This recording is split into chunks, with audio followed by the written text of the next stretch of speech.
Bonjour à tous, bienvenue à cette dernière table ronde organisée par La Tribune et la French Tech à l'occasion de la rentrée de la tech. Ce Tour de France vous a amené jusqu'ici tout au long des 2 semaines aux 4 coins de la France, à Bordeaux, à Nice, à Rennes ou encore à Toulouse. Aujourd'hui, nous vous emmenons en Auvergne-Rhône-Alpes et notamment à Lyon pour un échange autour de l'entrepreneuriat dans le domaine de la santé. Avec un objectif, se demander au lendemain de la crise du Covid-19 quel rôle peuvent jouer nos jeunes pépites dans le développement d'une nouvelle forme de souveraineté en matière de santé. Alors la souveraineté, c'est un mot qu'on utilise à dessein puisqu'il signifie la capacité à se gouverner soi-même ou son territoire. On l'a observé, lors de la crise du Covid-19, la question de la production hexagonale et notamment de la relocalisation de certains outils essentiels à la survie de la nation a fait couler beaucoup d'encre. Alors qu'en est-il de l'innovation ? C'est ce qu'on va découvrir ce matin en s'intéressant à la manière dont nos startups peuvent contribuer à développer une plus grande forme de souveraineté territoriale en matière de santé grâce à leur stratégie d'innovation surtout. Alors pour cela, j'accueille à mes côtés ce matin 4 invités.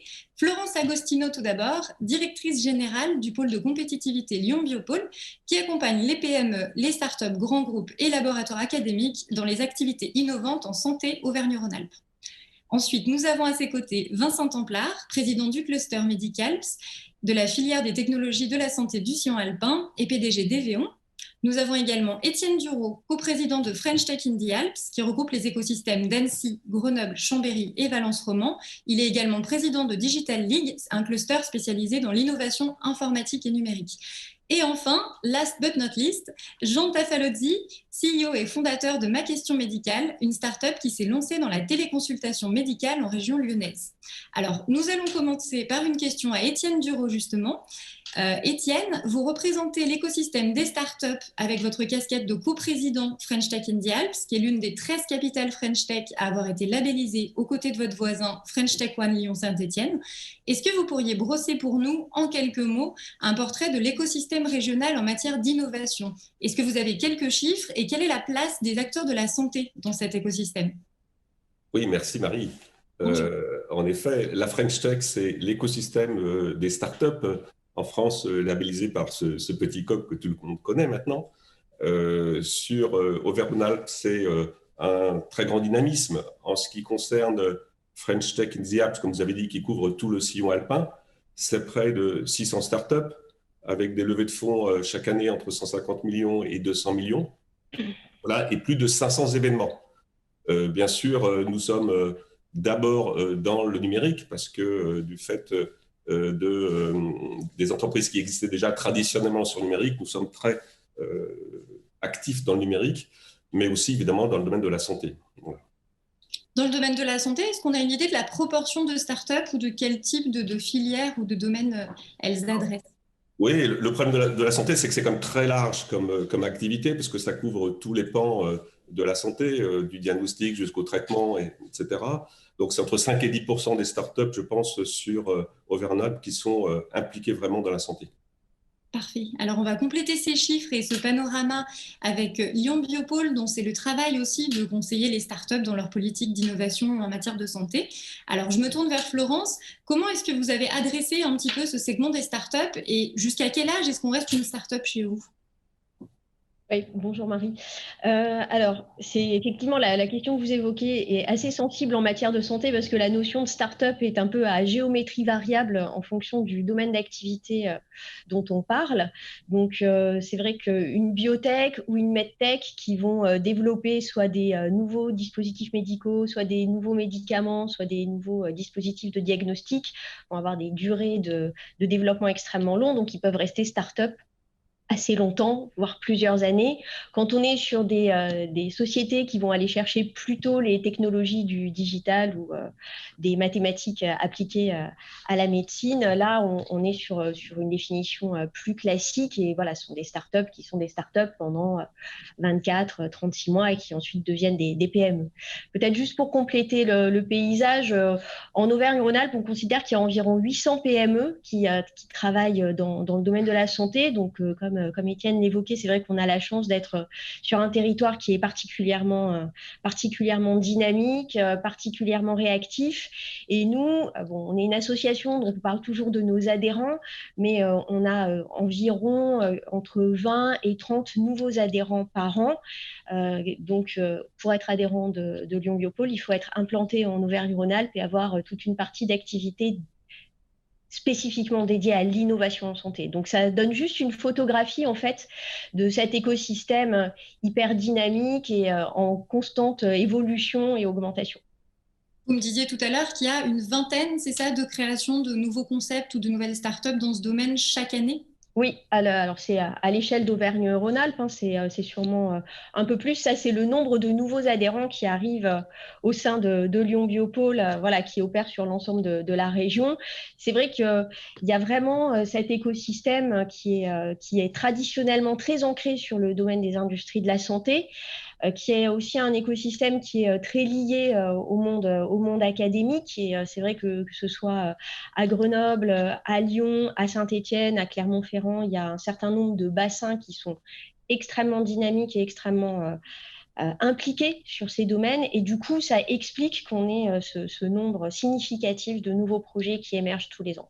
Sachant que tous les projets n'ont pas vocation à devenir des startups. Donc, ça dit beaucoup de choses. On va reparler de leur développement justement dans quelques instants. On va finir le panorama avec Vincent Templard qui va aussi nous donner quelques clés. On dit que le secteur des medtech est très dynamique et que c'est même un peu la medtech, enfin la mecque de la medtech, la région Rhône-Alpes. Alors comment on s'inscrit un petit peu dans ce parcours-là? Racontez-nous. Oui, Marie, merci et bonjour à tous. Vous reprenez, Marie, une expression qui avait été employée par BPI France, effectivement, il y a 2 ou 3 ans, considérant que Grenoble était en France la Mecque du MedTech. On a un écosystème qui est ancien, historique, avec des leaders mondiaux qui sont implantés. Je pense à Becton Dickinson, mais à Roche Diagnostic, je ne les citerai pas tous, Covidian, Fresenius en Orisère. Un écosystème qui est extrêmement dynamique. Nous sommes, depuis le premier jour, l'un des 4 piliers de la French Tech en soutien sur le développement, effectivement, sur l'axe santé. Aujourd'hui, l'écosystème sur Grenoble et le sillon alpin, en quelques chiffres, c'est 14 lauréats déjà au concours mondial de l'innovation. Ce qui prouve effectivement la richesse d'innovation et d'innovation, j'allais dire, pertinente dans ce domaine-là. Des technologies pour la santé. C'est 140 millions d'euros levés au cours des 3 dernières années, ce qui est quand même un montant substantiel. C'est sur la région de Grenoble, plus de 12 000 emplois, donc un secteur significatif et plus de 4 milliards d'euros de chiffre d'affaires entre effectivement les startups et, comme je le disais, il y a un certain nombre d'ETI et de leaders mondiaux. Dans votre domaine aussi, on reste start-up un certain temps, on se développe au moins jusqu'à ces 10 ans. Comment ça se passe pour vous? C'est un petit peu comme chez Florence? Le temps de développement d'un dispositif médical est soumis à un certain nombre de contraintes, de validation pour accéder au marché. Donc, le temps de développement d'une entreprise dans le domaine des technologies pour la santé est effectivement un temps qui est long. Je dirais que la start-up, on considère traditionnellement dans le domaine des technologies de la santé, en tout cas à mes yeux, que c'est minimum 4-5 ans, effectivement. Parfait. On va y revenir justement un petit peu plus tard. Jusque-là, on va terminer notre intro et présenter Jean Tafazzoli. Alors vous êtes vous-même start-up dans ce domaine-là depuis 2018 et vous proposez une activité de e-santé qui parle probablement beaucoup en ce moment vu le contexte sanitaire. Est-ce que vous pouvez nous expliquer un petit peu comment s'est déroulé votre passage de l'idée au concept? Et vous avez un petit peu 2 piliers dans votre activité. Oui, bonjour Marie. Donc oui, effectivement, Jean Tafazzoli, maquestionmédicale.fr. Alors nous, de l'idée au concept, je me retrouve assez dans ce qui a été dit précédemment. L'idée, elle vient d'un besoin, le besoin de communication entre les médecins, les patients, une idée de réponse à la disponibilité du médecin par rapport à ses patients et l'idée que demain, une consultation doit pouvoir se faire à distance et que c'est une nouvelle modalité en fait de médecine qui vient s'ajouter à la consultation et à la visite, qui sont des modalités plus classiques. L'idée qu'effectivement, un médecin doit pouvoir répondre à son patient à tout instant, partout, et si nécessaire, pouvoir l'examiner à distance. Une idée de mobilité, une idée de connectivité, une idée de disponibilité, puisque le problème majeur aujourd'hui, c'est le désert médical et aussi l'indisponibilité de mes confrères et moi-même. Donc, ce projet, en fait, était initialement effectivement une idée autour de laquelle on a réuni d'abord une équipe de 2 médecins puis 3 ingénieurs. Donc Vincent Heuillet et moi-même et 3 ingénieurs qu'on connaissait précédemment. Et puis les premiers financements, ce qu'on appelle la Love Money, avec plus de 300 médecins et pharmaciens qui sont venus nous rejoindre. Et de là, petit à petit, on a esquissé un modèle d'organisation, un modèle de développement. On a essayé de se faire accompagner. Donc, on a rejoint d'abord le Biopôle de Florence Agostino, puis la French Tech One de Saint-Étienne-Lyon. Et puis, on s'est beaucoup entouré. On a compris que c'était nécessaire, que vraiment, il fallait, dès les premiers temps, s'entourer d'équipes professionnelles, aussi bien d'experts comptables, d'avocats, de développeurs aguerris, de relations presse, d'agences médias. Et donc, on a fait notre petit bonhomme de chemin. On a créé une SAS en décembre 2018, effectivement. Donc, ma question médicale, puis une filiale matérielle pour les dispositifs médicaux d'examen clinique à distance. Donc, MQM IoT qu'on a créé en mars 2019. Et effectivement, on a évolué sur ces 2 pans, sur ces deux axes. Le Covid est passé par là, évidemment, 1 an plus tard, donc nous a pas mal boosté. Et là, on est à la phase où on passe de la phase, on va dire, start-up, qui pour moi est juste après l'idée, juste après le projet. Il y a l'idée, le projet, la start-up, les premiers financements, en général en Love Money ou des premières levées. Et puis ensuite, on passe sur ce qu'on appelle maintenant les scale-up, c'est-à-dire la PME en voie d'évolution, avec des besoins en financement qui forcément augmentent et une organisation qui est établie, un business plan qui est établi, mais effectivement un passage à une autre étape. Voilà. On va y revenir justement sur ce défi du financement et du scale-up. Juste avant ça, on aimerait introduire un peu cette question de souveraineté dont on parlait dans notre introduction. Finalement, avec l'arrivée du Covid, on a l'impression que la question de la souveraineté, de la relocalisation industrielle aussi, en matière de e-santé et de santé tout court, va devenir un enjeu au cours des prochains mois. Alors, est-ce qu'il existe finalement pour vous, dans vos secteurs respectifs, une forme de Made in France qui s'installerait dans notre secteur aussi de la santé, dans toutes ces branches, et qui concernerait l'innovation? Quel est votre regard là-dessus? Et est-ce que les startups peuvent contribuer à ce phénomène-là ou même le conduisent? Alors, je pense que les startups sont les PME, tout cet écosystème innovant, en complément évidemment des autres acteurs, mais sont un peu le socle sur lequel cette démarche pourrait se construire. Alors, je ne sais pas si vous parlez du Made in France, du Made in Europe, on est sur des problématiques qui sont quand même assez complexes, mais il est certain qu'on a peut-être aujourd'hui mesurer collectivement l'enjeu d'accompagner encore plus et plus loin le développement des produits et de la production de ces produits innovants sur le territoire. Là, c'est vrai qu'aujourd'hui, le débat est très focalisé sur la réimplantation de capacités de chimie pharmaceutique. C'est un autre sujet.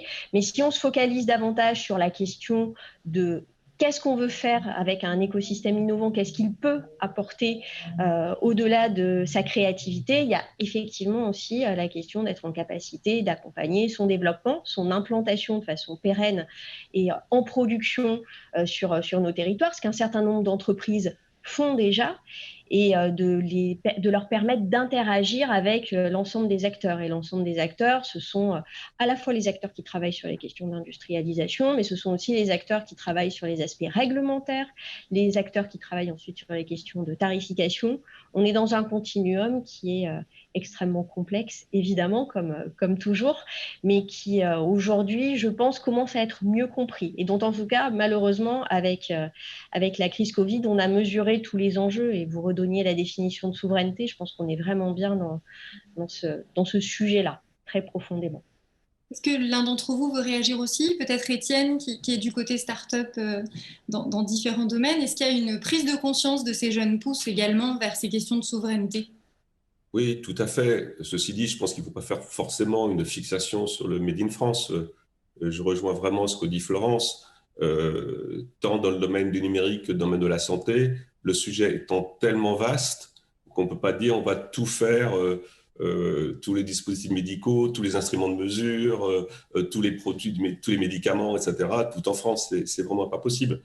Par contre, en effet, je crois beaucoup vraiment à la coopération européenne qui favorisera aussi l'émergence des produits parce qu'on aura l'ensemble du marché européen. Donc je pense que vraiment, en effet, il y a la production qu'on peut faire en France, mais il faut aussi se spécialiser sur certains axes tout en allant chercher cette coopération européenne.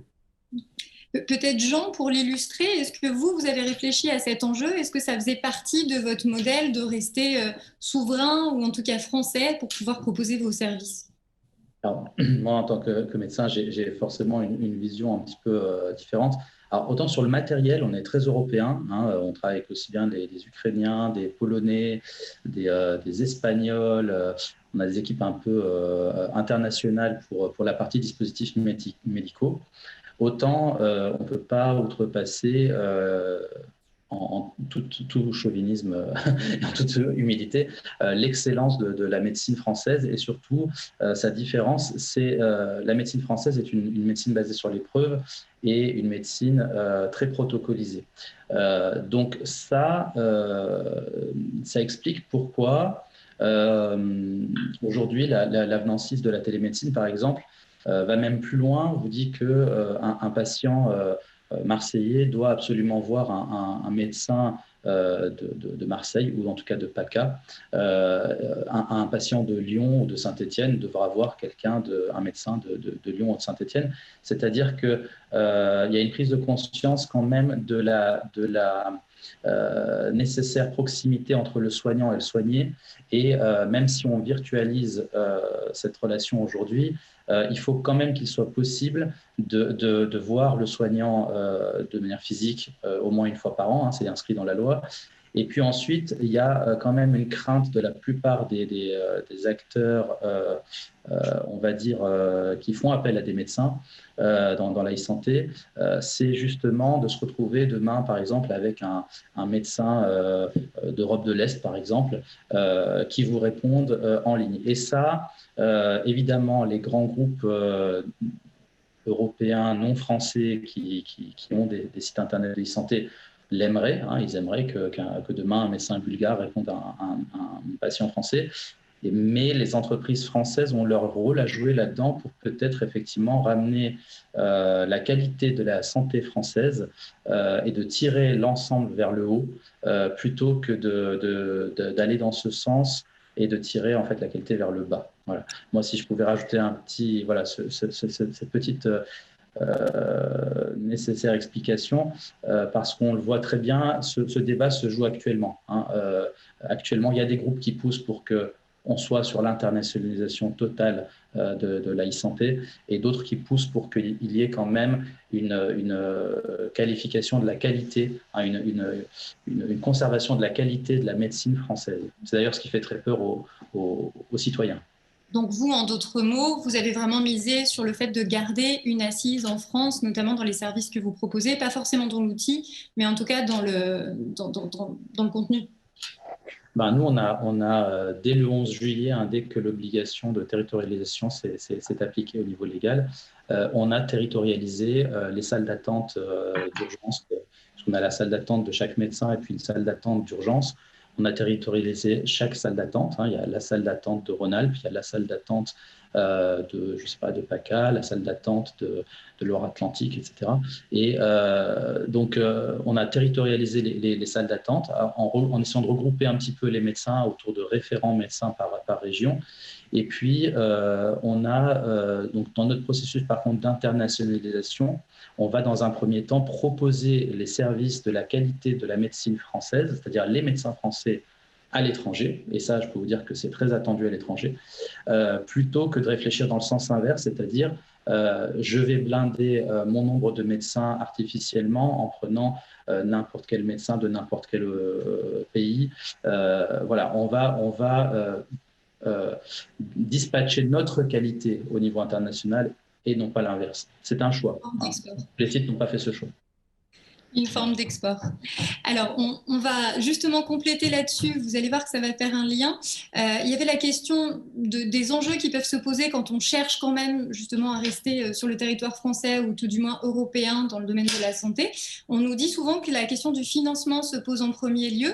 Vincent Templard, vous aviez des réflexions là-dessus quand on a préparé un petit peu cet échange, parce que vous me disiez justement que ça peut devenir très difficile de vouloir rester français, voire européen, quand on veut se développer.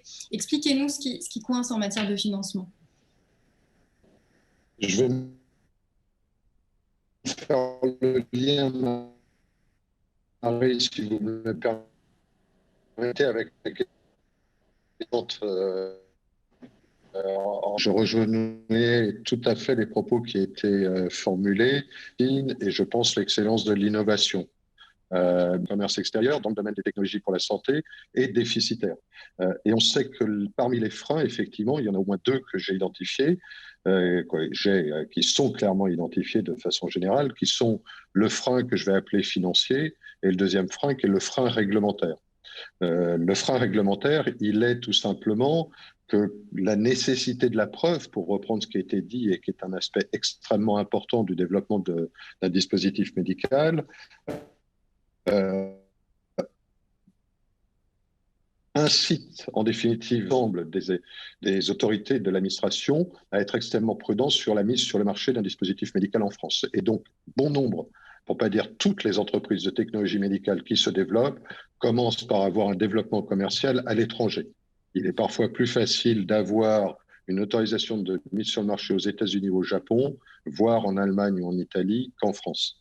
Donc ça, c'est déjà un premier frein. Et la deuxième chose, bien évidemment, c'est l'aspect financier. C'est-à-dire qu'entre un fonds d'investissement, et c'est forcément un peu caricatural, mais qui va avoir des objectifs d'investissement entre 4 et 6 ans en règle générale, et le temps de développement d'une entreprise de dispositif médical, d'une façon générale dans le domaine de la santé, sauf exception, et notamment le numérique, ce que je vais appeler la e-santé, qui vont être relativement longs, font que le retour sur investissement ou le meilleur moment pour un fonds de pouvoir obtenir la liquidité sur son investissement n'est pas compatible en définitive avec les horizons de développement de nos entreprises. Et de ce fait, effectivement, on le voit, le deuxième risque et le deuxième frein à la souveraineté nationale, c'est bien évidemment la prise de participation par des fonds d'investissement étrangers. Et il se trouve de façon très concrète que ces 2-3 dernières années, au sein des adhérents de Medicals, on a vu un certain nombre d'entreprises qui ont été rachetées par des groupes américains. Et on sait bien à ce moment-là aussi que même si une partie de l'activité, notamment la partie d'innovation, va demeurer en France, à un moment donné, que ce soit des aspects de production, que ce soit des aspects de développement commercial, vont être intégrés et être transférés dans d'autres pays. Et Florence, justement, est-ce que vous rebondissez un petit peu sur ce que Vincent nous dit? Est-ce qu'il y a les outils nécessaires? Est-ce que vous partagez un petit peu ce constat? Oui, le constat est complètement partagé. C'est effectivement un axe de travail constant. La question du financement des entreprises innovantes en France est vraiment au cœur, je pense, de beaucoup de problématiques. Vincent a très bien synthétisé la situation. Je ne vais pas redire ce qu'il a déjà très bien dit. J'ajouterai simplement qu'on a aussi une question de capacité de profondeur d'investissement. Donc, Effectivement, on va trouver les investisseurs français et européens sur les premiers tours d'investissement, qu'on soit en biotech ou en medtech. Mais dès qu'on atteint un certain niveau, un certain besoin en financement sur des phases plus avancées, qui deviennent aussi des phases stratégiques et critiques, là, on n'a plus cette capacité au niveau alors de nos territoires, n'en parlons pas, mais même au niveau français. Et effectivement, on ne peut qu'observer, bien qu'on travaille beaucoup à établir des liens avec les investisseurs étrangers, parce qu'il faut trouver le financement des innovations, mais on ne peut qu'observer que ça engendre effectivement un certain nombre de départs. Donc il y a vraiment une question structurelle qui doit être mieux appréhendée par nos gouvernements aussi. Parce que derrière, il y a beaucoup de mécanismes qui sont en jeu, hein, des mécanismes fiscaux, des mécanismes d'incitation aussi, de fonds, etc. Enfin, je ne vais peut-être pas rentrer dans les détails ici, mais en tout cas, c'est un sujet pour le coup qui n'est pas nouveau, sur lequel on travaille, je pense, tous beaucoup, et où on constate que malgré tout, on reste encore assez fragile. On peut peut-être ajouter à ça que si l'État participe en termes de volonté politique ou de cadre réglementaire, ça ne peut être pour vous, dans votre secteur, que des acteurs privés qui viennent compléter, arriver dans ces phases de scale-up. L'État, la BPI, les financements qu'on connaît de manière traditionnelle des collectivités ou de l'État ne sont pas, entre guillemets, à la hauteur ou suffisants pour les défis et les montants qu'on adresse aujourd'hui. Honnêtement, je ne suis pas sûre non plus que ce soit forcément souhaitable. Enfin, voilà, on est dans un système qui doit être équilibré. L'État doit jouer plus un rôle finalement d'incitation au travers d'outils comme ce qui est fait parfois avec BPI. En revanche, là où je pense l'État a un rôle primordial à jouer, c'est effectivement sur la question réglementaire. Enfin, on est nombreux à insister sur ce point-là. La question de la coopération entre les autorités administratives indépendantes, puisqu'elles s'appellent comme ça, et un certain nombre d'entreprises dans le processus réglementaire qu'on voit dans d'autres pays, même au niveau européen avec l'IMIA, sont des choses sur lesquelles il faut accélérer nettement. Alors, il y a eu des annonces cette semaine, puisque en particulier l'ANSM a annoncé la mise en œuvre d'un guichet innovation pour accélérer ces interactions. Mais c'est vrai que si l'État a un rôle premier à jouer, c'est certainement sur la question réglementaire, et puis ensuite, il y a toute la question malgré tout aussi de l'accès aux innovations, à la fois si on est du côté du patient et puis si on est du côté aussi des industriels, et comment est-ce que, au travers des tarifs et des prix, cet accès est possible et facilité. Compléterait peut-être Sachant effectivement, c'est toujours à souligner quand même cet aspect réglementaire, et je rejoins mais à 120% ce que disait Florence, entre le marquage CE d'un dispositif médical et donc la capacité que l'entreprise aurait à le commercialiser et l'obtention éventuelle du remboursement, il s'écoule en moyenne 4 à 5 ans en France. Donc, ça veut dire que c'est 4 à 5 années où l'entreprise a financé toute sa R&D et l'industrialisation de son dispositif et doit, pour survivre, en définitive, se développer commercialement ailleurs qu'en France.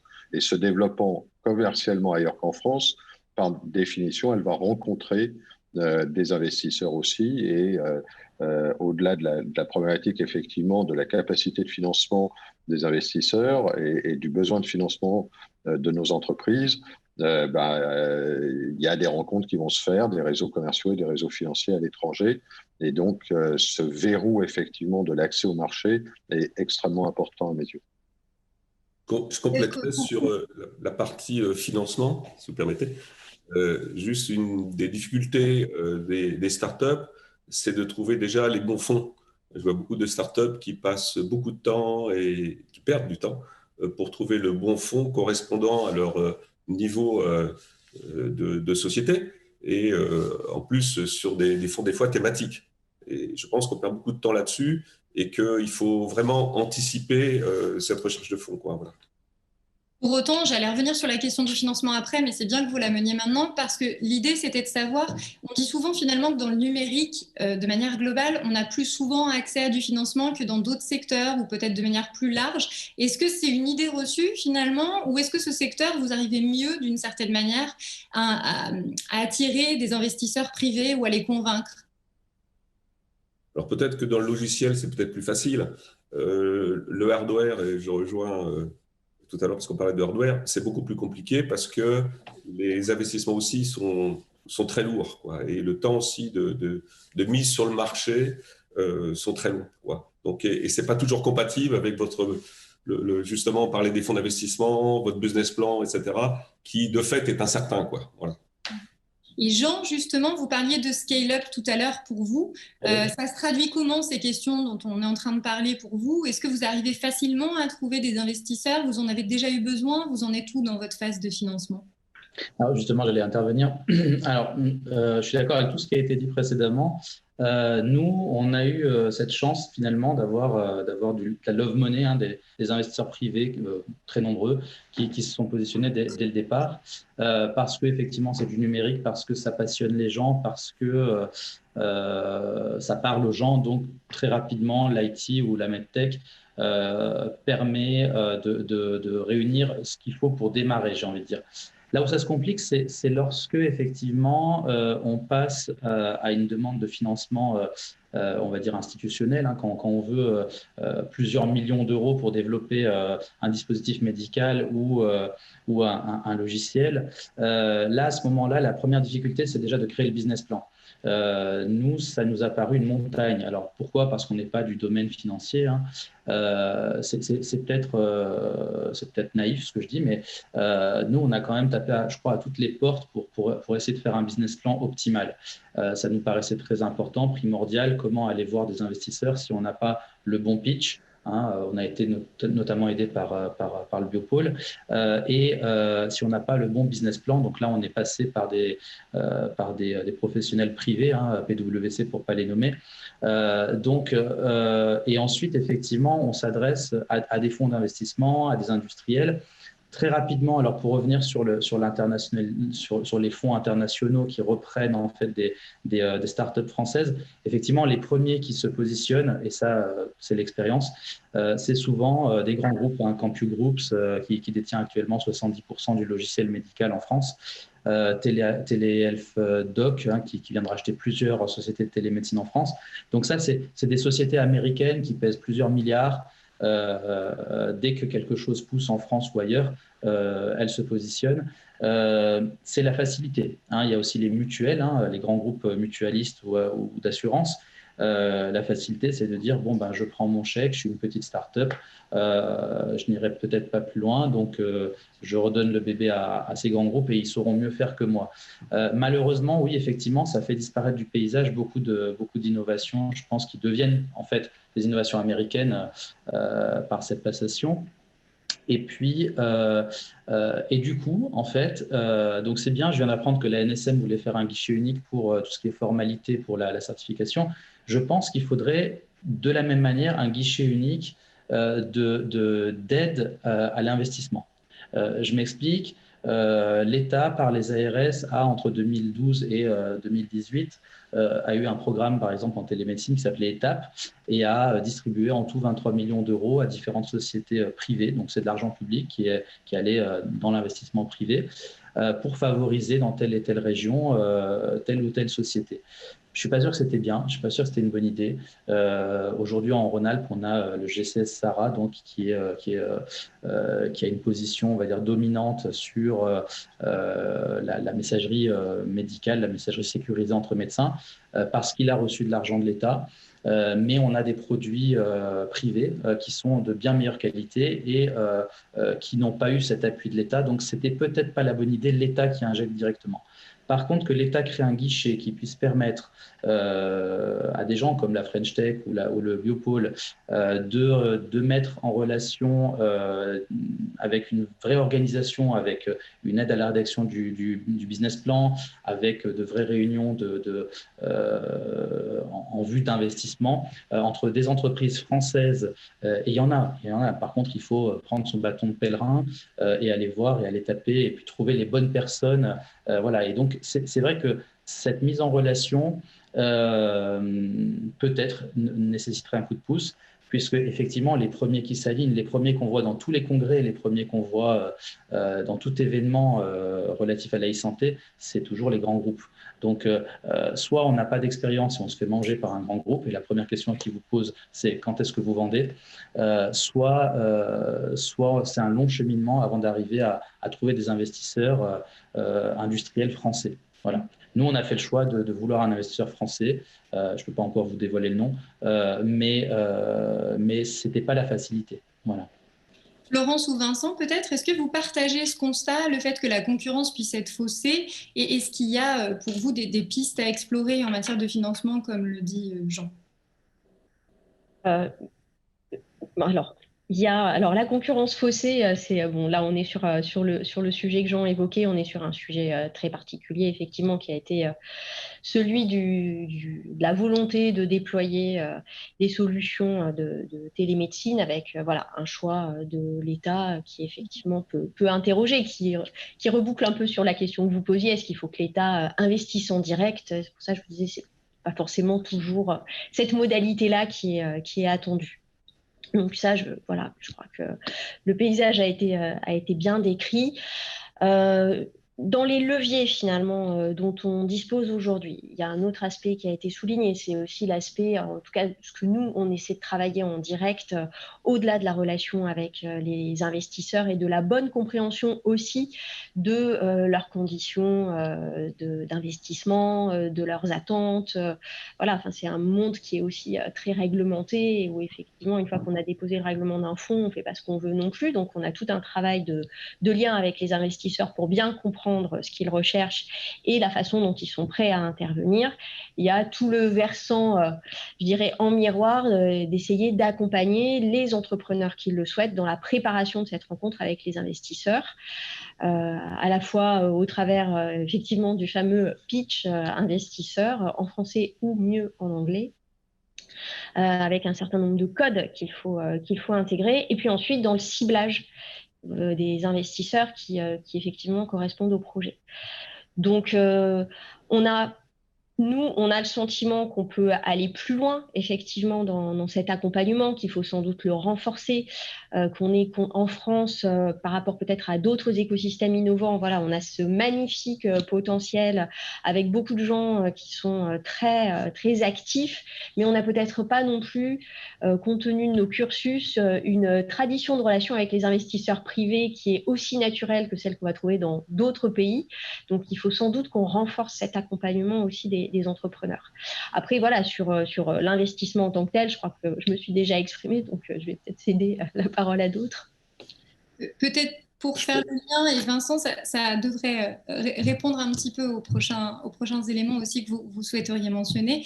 On a l'impression que jusqu'ici, on a un peu réussi sa vie en tant que start-up quand on se fait racheter par un grand groupe. Or, c'est plus tellement le cas. Enfin, on est en train de se dire que c'est pas forcément l'objectif, mais on parle beaucoup de collaboration entre ETI, start-up, grands groupes, de manière beaucoup plus large. Et je pense que Medicalps, par exemple, le fait au quotidien. Finalement, est-ce qu'il y a d'autres voies à explorer justement pour répondre aux enjeux qu'on vient de citer? Est-ce qu'on ouvre peut-être d'autres voies aujourd'hui pour arriver à grossir différemment dans le domaine de la santé?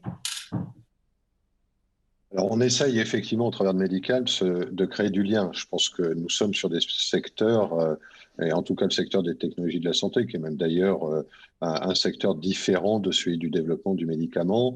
Le partage d'expériences, le fait effectivement de pouvoir se faire rencontrer des partenaires potentiels entre une start-up, une ETI sur un projet commun, ça fait partie de l'ADN même de Medicalps et c'est essentiel.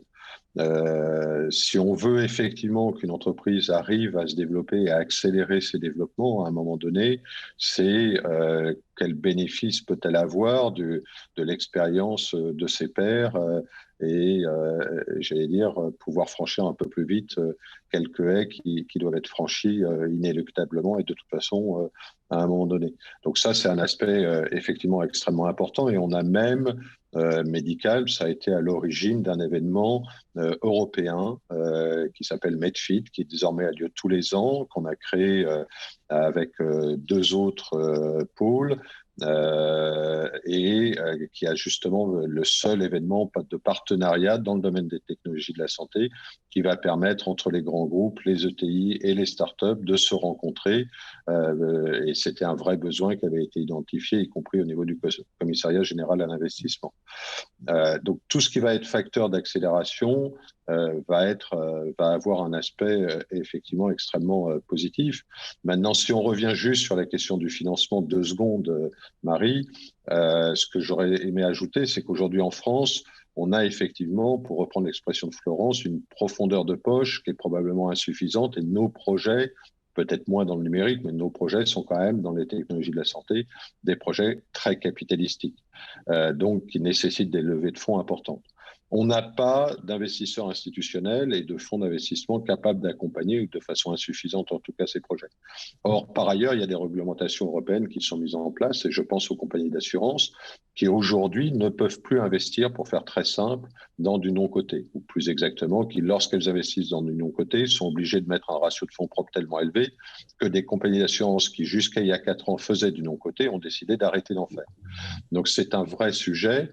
Et une des propositions qui avait commencé à être explorée à un moment donné, dont j'avais été à l'initiative, c'est de dire comment peut-on faire du rehaussement de crédit, permettre à des compagnies d'assurance d'investir dans le domaine de la santé en ayant un rehaussement de crédit, c'est-à-dire une forme de garantie de l'État pour permettre effectivement à ces compagnies d'assurance d'investir de façon plus facile en ayant des contraintes de ratio de fonds propres qui soient moins élevées. C'était une piste, il y en a probablement d'autres, mais il faut arriver à trouver une solution effectivement pour accélérer les développements de nos entreprises. Si on peut compléter sur la partie partenariat, c'est vrai que ce que je crois beaucoup, c'est la coopération ou le triptyque plutôt entre les laboratoires de recherche et en Rhône-Alpes, on a quand même beaucoup de laboratoires très compétents. Moi, j'ai travaillé avec le CEA, IRT, Nanonelec ou le LETI. Mais aussi, on a l'UGA, on a plein de grands laboratoires de recherche. Les gens du métier, et je vois bien que ma question médicale, il y a des médecins dedans, c'est ça qui est important. Et puis des PME plutôt solides, parce que pour se lancer dans des nouveaux projets comme ça, il faut être relativement solide. Et donc, à 3, si vous voulez, je pense que les projets peuvent sortir comme ça. Un autre point, c'est que je pense qu'on est un peu dans les startups tous un peu gaulois, c'est-à-dire chacun sa petite entreprise. Et moi, je pousse pour qu'il y ait des entreprises dans le domaine de la santé qui se regroupent. Je pense que les gens seraient peut-être plus forts à plusieurs, voilà, et qu'il n'y a pas assez de regroupement entre startups, parce qu'on sait qu'une startup, ça monte, ça descend, c'est pas toujours évident. Alors que s'il y avait 3-4 startups qui se regroupaient pour faire un pôle santé, ça pourrait bien marcher. Tout à fait, et je voudrais ajouter juste un chiffre, effectivement, 94% des entreprises dans le domaine des technologies médicales sont des PME, et la moyenne des salariés par entreprise au niveau européen, c'est 23-24 collaborateurs. Oui. Donc, le fait, ce qu'on peut appeler du build-up ou de la concentration, du regroupement, est effectivement un enjeu important. Important, et notamment en France, je pense. Voilà. Oui. Parce qu'on n'a pas beaucoup de TI en France, on sait bien qu'il y a beaucoup moins de TI en France qu'en Angleterre, en Allemagne ou en Italie. Je ne sais pas si c'est le cas dans le domaine de la santé, mais je pense que ce regroupement pourrait être nécessaire. Voilà. Et puis pousser la collaboration, encore une fois, entre les gens du métier, ça me semble très intéressant dans le domaine de la santé. C'est comme ça. Et puis en plus, on a une santé en France, je crois qu'on l'a dit tout à l'heure, de très grande qualité. Donc il faut appuyer sur tous ces métiers de la santé. Peut-être pour l'illustrer justement, la parole à Jean, est-ce que ces partenariats sont une base de votre développement à vous aussi? Comment ça s'illustre dans votre quotidien de collaborer avec d'autres partenaires? Oui, alors nous, on regroupe actuellement 2700 médecins et le but vraiment de ma question médicale, c'est d'apparaître comme un cabinet virtuel, comme un ERP de santé, de e-santé de demain. Donc forcément, quand on part sur cette base, les fonctionnalités qu'on peut rajouter sur le logiciel, ma question médicale ou dans le kit matériel d'examen clinique sont multiples, les marchés sont multiples. Si on reste dans son coin, et on l'a vite observé sur le terrain, il y a beaucoup de sociétés logicielles médicales ou de matériel médical qui sont un peu dans leur coin et qui ont leur marché très cloisonné. Si on fait ça, on peut pas avoir la progression qu'on a eue, nous, en 2 ans. Très rapidement, hein, on a créé un pôle partenariat.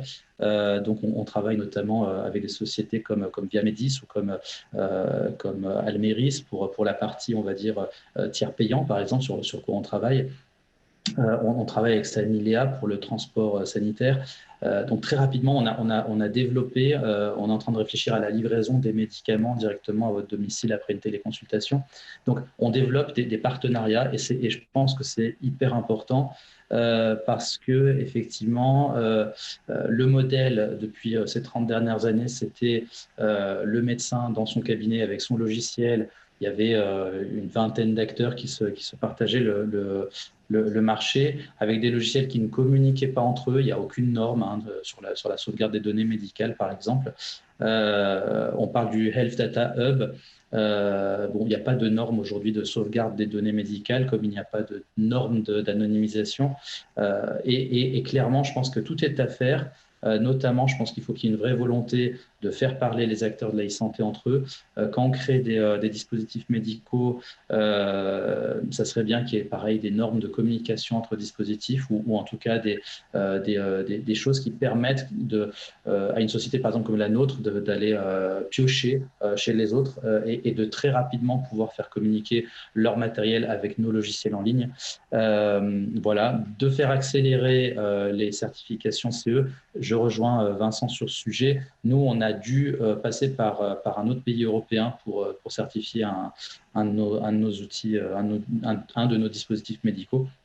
Voilà, donc effectivement, les temps d'attente en France sont juste incompréhensibles. Hein, voilà. 2 ans pour avoir une certification CE, ce n'est pas acceptable en 2020. Dans 2 ans, moi, ma société, elle aura coulé si j'attends 2 ans. Et donc, toutes ces choses sont à accélérer. Les sociétés d'assurance, moi, il y a juste une petite chose qui me gêne en tant que médecin et en tant que président d'une société de e-santé. C'est que c'est bien de mettre les sociétés d'assurance tout le temps dans le financement de la e-santé, mais ça pose quand même la question de qui conserve les données médicales dans ce cas-là. Si demain, c'est, pour ne pas les nommer, AXA ou le groupe Vive ou d'autres qui conservent vos données médicales, est-ce que ça ne vous pose pas de problème déontologique? Moi, en tant que médecin, et chez ma question médicale, les 2700 médecins, ça nous pose problème. Hein, je n'ai pas forcément envie que les données de vos antécédents médicaux soient sauvegardées par une société privée. Donc, il y a la question de la conservation des données qui se pose. Voilà, je pense que j'ai fait à peu près le tour de ce que je pouvais dire sur ce sujet. Non, ça me permet un petit peu de rebondir sur ce que vous dites, parce qu'avant de conclure, on ne peut pas s'empêcher aussi de penser au rôle du numérique de manière générale dans le domaine de la santé, qui croît, et vous en êtes un exemple avec votre start-up. Est-ce que finalement, demain, de manière globale, les innovations seront nécessairement plus numériques? Et si oui, qu'est-ce que ça pose comme défi, notamment en termes d'éthique? Est-ce que chacun de vous peut peut-être avoir un petit mot pour compléter un petit peu cette perspective avant qu'on conclue? Il est clair que le numérique est partout dans tous les secteurs d'activité. Donc le numérique est de plus en plus présent, et notamment dans la santé, avec l'intelligence artificielle, parce que c'est fiable, parce que c'est rapide, c'est répétitif, voilà, et que ça permet aussi des coûts, des réductions de coûts importantes. Il y a tout ce qui est automatisation, processus. Je vois des startups notamment comme Diabeloop ou des gens comme ça qui travaillent sur de l'asservissement en fait, hein, ou Avalin qui a beaucoup d'électronique dans son dispositif. Oui, c'est un enjeu vraiment très important, quoi, le numérique aujourd'hui dans tous les dispositifs de santé. Je pense notamment aussi, j'aurais l'avis de tout le monde aussi, sur l'espace numérique de santé, parce qu'on a tous été déçus par le DMP. Et voilà, il y a eu une grosse annonce sur l'espace numérique de santé où on va pouvoir accéder à ces données. Alors que quand aujourd'hui vous faites une prise pour le Covid, vous ne retrouvez pas les résultats dans vos DMP, quand même, ce qui est un peu vraiment dommage. On ne sait pas où partent les résultats. Donc, en effet, la gestion de la data est un enjeu considérable. Il y a une opportunité pour les startups, du coup. Il y a une grosse opportunité pour les startups. Pour autant, je reviens sur l'aspect normalisation et de savoir qui coordonne tout ça, parce que sans normalisation, on ne sait pas trop où aller et on perd beaucoup d'argent, on perd beaucoup de temps. Florence, peut-être, est-ce que vous souhaitez réagir sur cette question? Oui, alors, enfin, voilà, ce qui a été dit n'appelle pas forcément de complément. Il est bien évident qu'aujourd'hui, le numérique fait partie de ces technologies. Ça n'est pas la seule, hein. C'est sans doute une des caractéristiques de ce qui se passe dans l'innovation en santé depuis plusieurs années maintenant. C'est-à-dire que c'est un sujet qui est très fortement abondé par des disciplines qui n'étaient pas historiquement identifiées comme étant potentiellement des disciplines pouvant avoir des débouchés en santé. Et le numérique, finalement, est actuellement dans cette dynamique. Il y a tous les éléments de valeur ajoutée qui viennent d'être évoqués.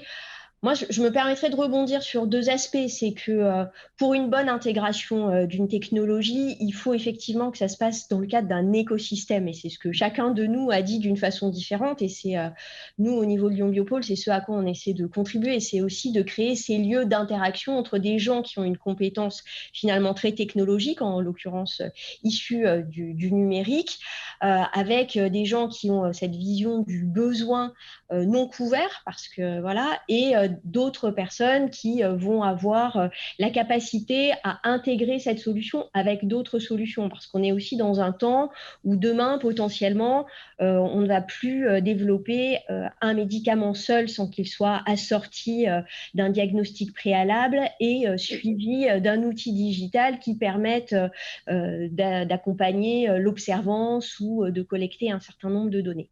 Alors après, c'est sûr qu'au plan éthique, c'est aussi une modification structurelle extrêmement importante de nos propres référentiels. Ça, c'est bien évident à titre individuel et puis au plan collectif. Et bon, voilà, le terme a été aussi employé tout à l'heure. Ça va aussi potentiellement poser la question de comment est-ce qu'on est capable d'intégrer ces solutions peut-être dans des entreprises en croissance qui deviennent un peu plus grosses, et comment quelque part cette intégration du numérique, comme d'autres intégrations, amène une évolution du modèle de développement des entreprises innovantes en santé qui irait moins finalement vers du licensing out ou de la vente à des grandes entreprises, et qui développerait en commun des projets avec finalement différents types de produits. Vincent, peut-être, je crois que la question d'éthique et de données vous intéressait particulièrement aussi dans le domaine des dispositifs médicaux et de l'arrivée de l'e-santé. Je pense que c'est un vrai enjeu. Bon, je rejoins totalement Jean sur ce qu'il disait tout à l'heure, même si je suis à la quête de fonds d'investissement d'un assureur peut être très décorrélé de la partie de conservation des données de santé. Mais tout ce qui est données de santé va être au cœur des enjeux de demain. Que ça l'est déjà aujourd'hui. C'est un lieu commun presque, mais je rappelle quand même qu'on parle de plus en plus de la médecine 4P, de la médecine qui est à la fois personnalisée, préventive, prédictive et participative. Et j'ai presque envie de rajouter un P, le cinquième P étant le parcours de soins. Et le numérique aura bien évidemment, et l'exemple de ce qu'a créé Jean est un magnifique exemple d'innovation et d'évolution de ce qui pourra se faire demain au bénéfice de tous. Et la santé, de plus en plus, elle ne va plus concerner que le soin, le curatif, mais bien évidemment la prévention et la prédiction. On voit au quotidien ce que sont capables de faire les GAFA et la façon dont ils investissent le domaine de la santé. On voit bien comment, au travers même de propositions où aujourd'hui on vous permet de retrouver vos ancêtres, de savoir de quelle région vous venez, certaines entreprises sont capables de revendre ces données-là derrière à des assureurs et autres, alors même que la personne, l'individu, n'en a pas forcément conscience. J'avais osé, un peu de façon, j'allais dire provocante, mais dire dans une conférence il y a quelques mois, que c'était ces aspects de e-santé, de tels enjeux que je ne comprenais pas pourquoi les gouvernements ne réfléchissaient pas à créer un ONU de la santé. C'est-à-dire qu'il nous faut effectivement des règles internationales sur la façon dont ces données de santé seraient accessibles, seraient commercialisées ou non. Et je pense qu'on est tous conscients, en tout cas les 4 intervenants ce matin, des enjeux qui peuvent se cacher derrière ces données de santé et leur utilisation, pour être extrêmement prudent, effectivement, sur la façon dont elles sont mises à disposition. Et je pense que c'est un vrai sujet, effectivement. extrêmement compliqué parce qu'en même temps, il ne doit pas limiter l'accès aux données d'essais cliniques qui sont nécessaires pour développer effectivement nos futurs dispositifs. Peut-être un petit mot, Jean, pour conclure. Cette idée de l'ONU de la santé dont parle Vincent, qui rejoint un peu les questions d'éthique qu'on adressait tout à l'heure, est-ce que ça vous parle en quelques mots avant de clôturer? Alors, sans aller jusqu'à l'ONU, mais je suis tout à fait d'accord avec ce qu'il dit. Je pense qu'aujourd'hui, il y a alors il a parlé des GAFA aussi. Il y a trop d'enjeux, il y a trop de superpuissance en présence. Il y a trop de grands groupes pour qu'on ne se pose pas la question et qu'on ne définisse pas des normes et des réglementations sur la conservation des données médicales et la communication entre les différents logiciels et peut-être des normes aussi de matériel. On parle aussi de la sécurité matérielle des dispositifs médicaux. Tout ça, ça va devoir être discuté et dans les années à venir, qu'il y ait des choix politiques. Je suis persuadé que ça ne peut pas passer sans cela. Voilà. Sinon, sur la question la question initiale, est-ce que le digital sera donc au cœur de l'innovation de demain, surtout en santé et en e-santé. Donc, clairement, hein, nous, notre nouveau slogan, c'est la médecine partout, pour tous, à tout moment. Et je pense que c'est ce que tout le monde veut. Aujourd'hui, ce n'est pas possible parce qu'il n'existe pas les outils pour le faire. On va les créer. Hein. Je pense qu'il y a plein d'équipes magnifiques, toutes meilleures, plus innovantes les unes que les autres en France. Il faut leur donner effectivement les outils, il faut leur donner les financements, il faut leur donner des cadres. Il faut nous aider à passer de la jeune pousse à la petite entreprise, de la petite entreprise à la grande entreprise, sans qu'on se fasse happer par des grands groupes étrangers ou par des GAFA. Effectivement, que ça devienne presque facile de passer de l'entreprise qui vient de naître à l'entreprise qui a 20% de son capital distribué à un groupe et qu'on ait une simplification à la fois des démarches et des interlocuteurs, peut-être un guichet unique, peut-être effectivement une institution pour tout ce qui est réglementaire. Il y a beaucoup de pistes comme ça effectivement à réfléchir et la donnée de santé, c'est un des enjeux majeurs effectivement. Ça sera notre mot de la fin. C'est l'heure pour moi de remercier l'ensemble de nos invités et l'ensemble des internautes qui nous ont rejoints pour cette dernière étape de la tournée des villes, donc de la rentrée de la tech, qui était réalisée par la Tribune et la French Tech. Alors, on va se quitter pour aujourd'hui, mais nous vous donnons déjà rendez-vous à Lyon dès le 24 septembre prochain pour le grand forum santé et innovation qui continuera peut-être ce débat aujourd'hui. En attendant, merci à tous et bonne rentrée de la tech. Merci, au revoir. Merci, au revoir. Au revoir. Merci à tous.